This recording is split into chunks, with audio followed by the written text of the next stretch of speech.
Thought I was down and out forever, but I'm back. Ever since NPR dropped that Tiny Desk concert by Usher last week, I have been in such a trance. Let's talk about it. Fendi, like the bag.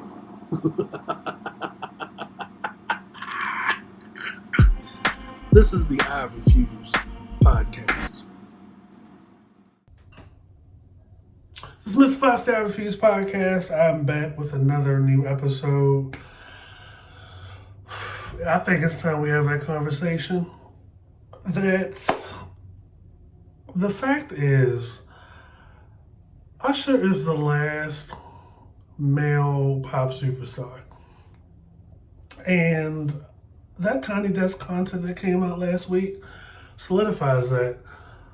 This man, for 24 minutes, just completely wowed me. And I'm sure he wowed a lot of y'all.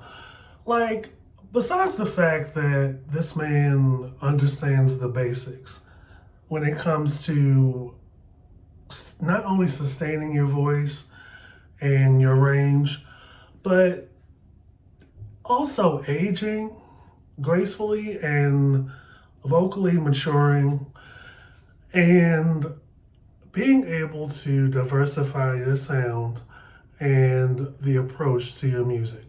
So for about 24 minutes, Usher, along with his band and Eric Ballinger and Vito, gave us a very intimate selection, a very intimate concert, and I saw a different side to Usher. You know, Usher's world renowned about, his stage performance, his control, his dancing theatrics, just being very smooth and fluid and cool. But the Tiny Desk concert pointed out another thing that I didn't pick up on as long as I've been a fan of Usher's, is that it is also possible for a person to entertain with their voice.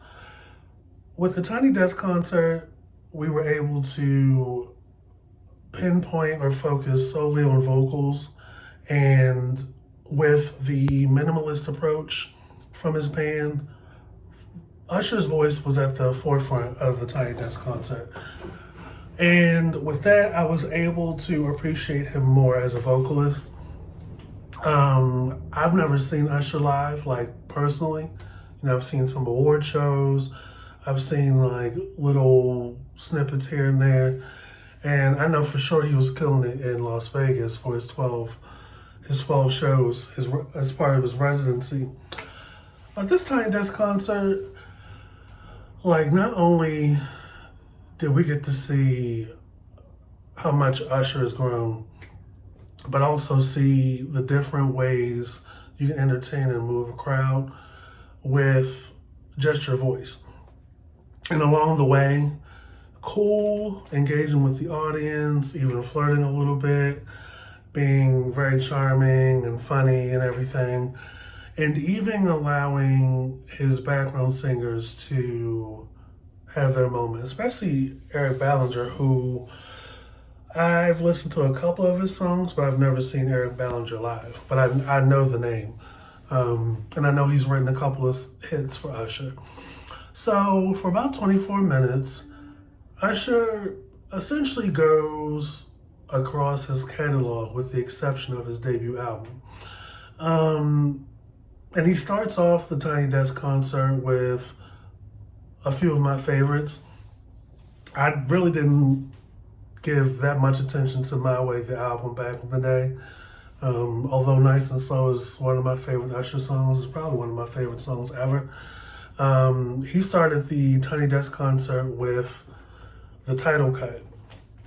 Then he went, I believe, into You Don't Have to Call, You Make Me Wanna. At some point, he threw in Superstar. I was just amazed. Like, for an artist to not only, like, take this moment to showcase their voice. They also picked selections of like fan favorites. And of course, he did a couple of hit songs, but he also did like deep cuts I've never really paid that much attention to. And the approach was different. There was like some jazzy and some blues inflections, some inspiration behind his vocal approach, and his band was on. So I understand maybe NPR was like, look, we're giving you a half an hour. Usher honestly could have went for like another half an hour. It would have been interesting for him to shine a little bit of a light on his debut album. You know, I think a lot of people, including Usher, I don't know if that's a personal preference, just they do not discuss the debut album, which is odd because, you know, when it comes to his female counterparts like Brandy, Monica, and Aaliyah, who all came out around that time, you know, the debut album is the ones that we talk about the most, with the exception of Aaliyah, which her sophomore album and her final studio album gets discussed the most about how forward they are. With Brandy, it's the first two. With Monica, it's probably her sophomore and her junior album. No, yeah, sophomore and junior album. After the Storm is my shit. But back to Usher. You know, it's another reason why his Tiny Desk concert was so important and significant at this point is because his style and, you know, beyond that, his contemporaries as far as male vocalists are kind of nowhere to be seen, or they're probably not as into it. Like when you think of Usher's contemporaries, male, I think of like Maxwell or Brian McKnight or Joe Thomas or Donnell Jones or John B. Usher's pretty much it. And everybody else has either gone independent, which they're pretty much coming out their pockets on everything, and they don't have as big a push as like Usher, who's I think is on RCA. But on top of that, like even if Usher doesn't pull big numbers as big as like Confessions or as big as like 8701, he's still out there and he's still working. And I think that's just a testament and what kind of sets him apart from everybody else, male or female. Say for Beyonce, is that longevity, impact, and influence. At this point, you know, Usher has kind of diversified his vocals and his style of music and kind of expanded upon what we initially deemed as R&B back in the day. Really wasn't a big fan of his like techno dance kind of stuff. I mean, they played OMG Out to Death on the radio and it was everywhere and it got on my fucking nerves. I wish we would have got like 15 or 20 minutes or more at the Tiny Desk concert. Now, he did do Confessions, the album cut, you know, Confessions Part 2, he did Superstar. It would have been nice to hear him do like Seduction. I think he did Bad Girl. It would have been cool if he did like You Got It Bad, or what else could he have done? Maybe not so much Love in This Club, but maybe Trading Places, or Here I Stand, or Best Thing. He honestly could have did another half an hour, like I said. But I'm sure Usher made it a point to pick some vocally stronger or vocally complex numbers, such as Superstar, where the emphasis is the backgrounds and the layering and the harmony, which, not for nothing, like strong harmonies and vocal production is essentially missing in R&B music at this time. We honestly just skipped a bridge, like putting one in and capping the song out under 3 minutes. Like you honestly waited like 2 years to give us like an EP, and it's like 18 songs. But it's nice that Usher just came out of nowhere and said, you know what, I'm going to do a Tiny Desk concert after my Vegas residency to remind y'all of what R&B is and what it can still be. Is R&B dead so much? It's kind of gone in a different direction, but vocalizing and harmonies and having songs with bridges is missed at this point. It's gotten kind of lazy and it's gotten kind of reductive. And it's almost to the point where songs are starting to sound the same, and even some artists are starting to sound the same. And it's very important that, Usher's Tiny Desk, where you really get to see live what it means to take care of your voice, mature, not only your sound, but also your vocal style and your approach to the music. None of the arrangements vocally or from the band and the background vocalist is exactly like the album. And Usher has gotten strong vocally, but also retained the style and things that is known to Usher. That's another key point of what separates Usher from his contemporaries or even Chris Brown. And I know, like, as much as y'all want this Chris Brown and Usher versus, please. Like, we're talking quality and impact versus a whole bunch of songs and not the majority stick as much. We honestly, do we want another, Marion versus Mario versus Sammy versus Jeremiah versus Pleasure P kind of situation? No. We want a clean, straight to the point, starting on time, ending at 2 hours versus battle.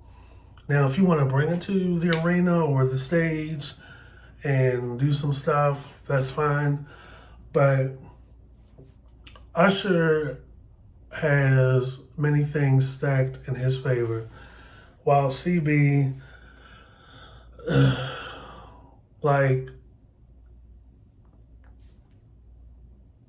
he for me probably has a good 5 songs.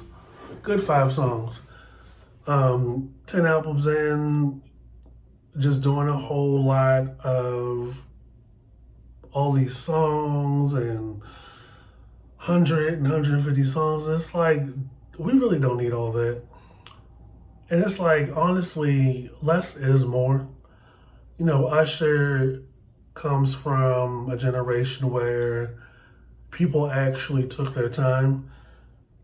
And in between albums, they saved their voice, didn't smoke a whole lot, wasn't falling out of clubs, wasn't known more about image and antics than they were about talent and all the other things that makes them really special. And most of all, they've matured their sound and their voice. And they played with different approaches and different styles. And, Usher, another great thing about Usher is that he transitioned really well from being a child R&B artist to being a full-grown adult, and not really to the disadvantage or sacrifice of impact, relevancy, and sales.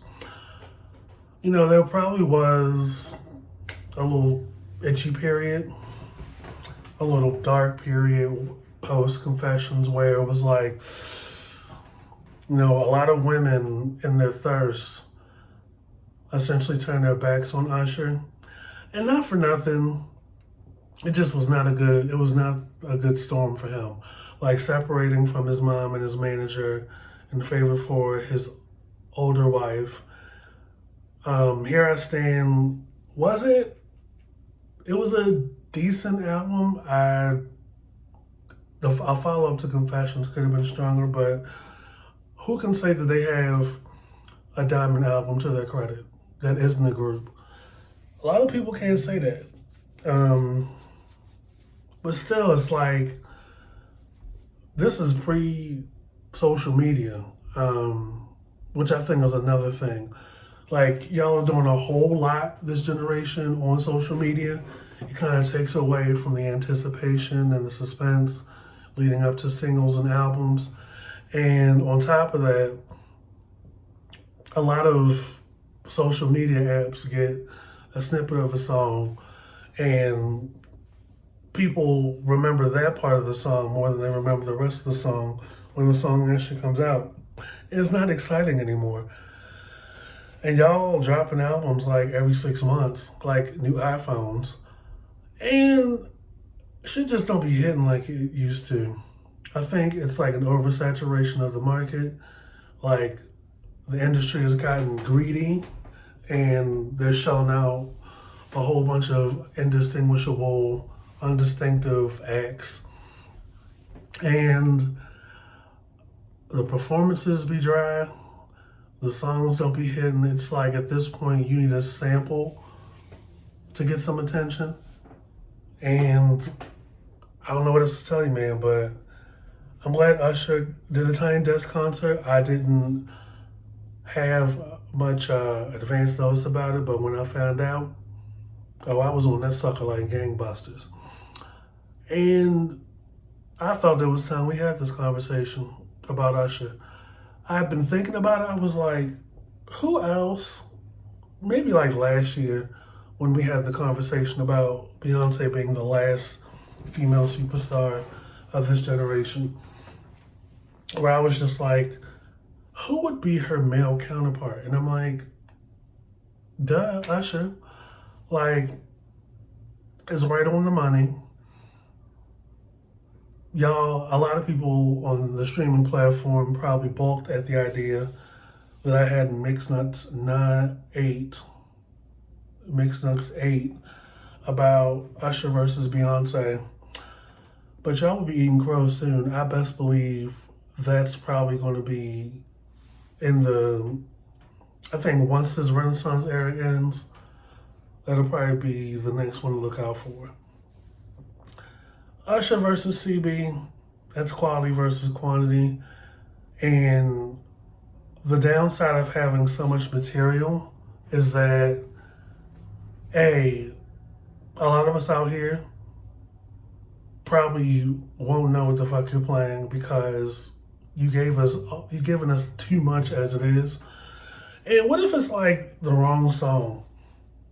Because you got like 50 songs an album, and it's like you don't really get the push. You know what I mean? Like that's another thing. Back when Usher and Beyonce were coming up, especially when Beyonce was in Destiny's Child, DC4. Shout out to y'all. Record labels gave y'all the support and the push, right? For 3 singles. Nowadays, it's like you got the leak, and then you got the buzz single, and then you got the promotional single, and then like 6 months passes, right? Which by that point, we done all moved on to another like Mercury retrograde piece of nonsense. Mine is elsewhere. Rent's too fucking high. The news done moved on. Now you put out an album. It's like you finally put out a debut album after 6 years of putting out mixtapes or EPs. And the shit don't hit the same. Back then it was like, all right, this is going to be the first single. First single comes out, at least 2 months before the album. Does pretty well. It gets the music video treatment. They play that out on BET, VH1, MTV. Album comes out. They do another single, then another one. Usually they would cap out at 3. Michael Jackson and Janet Jackson were the exception, where there was more than one single and more than one music video off of an album. Mariah Carey and Whitney, maybe. Prince was in there somewhere. Madonna was in there somewhere. But y'all are struggling real hard out here. Like, y'all put out these albums, got all these songs on it, and it's not even, and that's like the traditional edition. Like, the deluxe edition thing kind of has faded out, but with Chris Brown, it's like, bruh, you giving us like 100 songs off of a release. How's that going to translate to a verses? And it's like, you have all this material, but A, that's a lot to digest. B, there's not much of a standout set of songs. Like, usually I would think a good average for like an 18-song set or an 18-song album, you gotta have at least 6 songs, 6 great songs. They could be, half of them can be singles, the other 2 can be deep cuts. But with Confessions, which everybody can agree is like the standard that has like opened the door for what we have now for R&B music, Usher had music videos for Yeah, Burn, Confessions Part 2, Caught Up, My Boo, let's see what else. I feel like he had part of the video for Bad Girl. So that's about 6 songs. But with Confessions, he honestly could have did a whole like movie too for Confessions. With 8701, he had about, I think, 4 music videos for 4 of the songs. My Way, he had about 2 or 3 music videos for 3 of the songs, but he also had a live album, and he had music videos from that too. But best believe, like, anything that Usher plays during the verses, we're singing along with, and we know heart to heart. Chris Brown, on the other hand, not so much. Now, Beyonce, Destiny's Child, and solo, singing, we know every song. We know every song, and every song sticks. And these are the kind of things that set them apart from what we've ended up with since they've kind of died down a little bit. Because it's like, who else is keeping this going to that standard? Not a whole lot. Which is why that idea of a Usher versus CB would not be a good fit. Wouldn't be. Like, maybe if we were doing a performance versus, but not. And that's aside from any personal shit. But yeah, I stand by what I said, that Usher is the last male superstar. Male R&B, male pop superstar.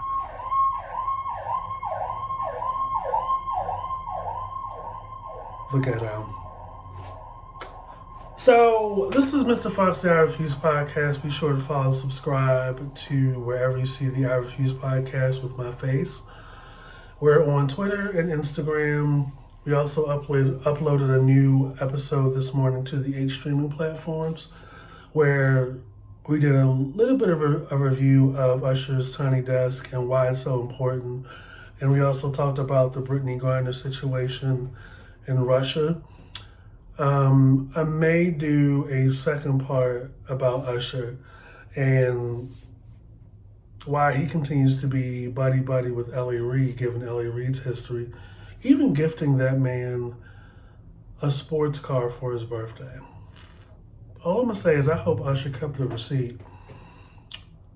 because the stuff I've heard about LA Reid, like allegedly being a scuzzball and a jerk, allegedly, especially when it pertains to how he allegedly withholds promotions or advancement for women that refuse to sleep with him.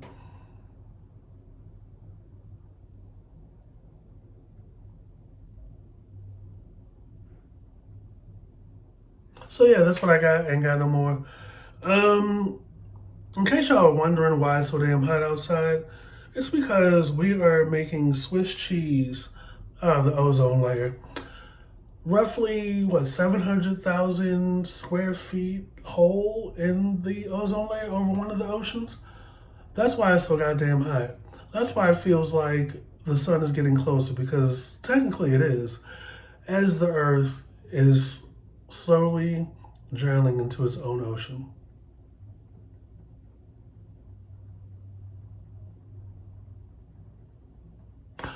Also, y'all really got to get off of this dead horse of quantifying people's value and talent and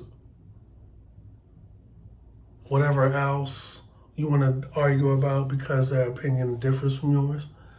Doesn't make them right and you wrong, or them less and you more. It's just, it's interesting to watch how some of y'all set yourselves on fire over people that pay you no mind. And because you think all this shit's linear and you think everything is black and white, and it's not. Like, there's no direct line to someone's opinion that is not harmful to the oppression of a demographic.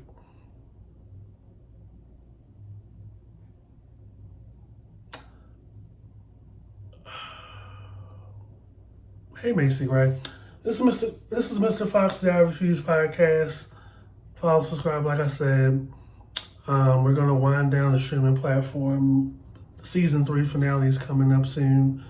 I will be taking a summer hiatus where I'll be taking a couple of trips. Hopefully coming back refreshed and probably a couple of shades darker since y'all done left a damn hole into the ozone layer.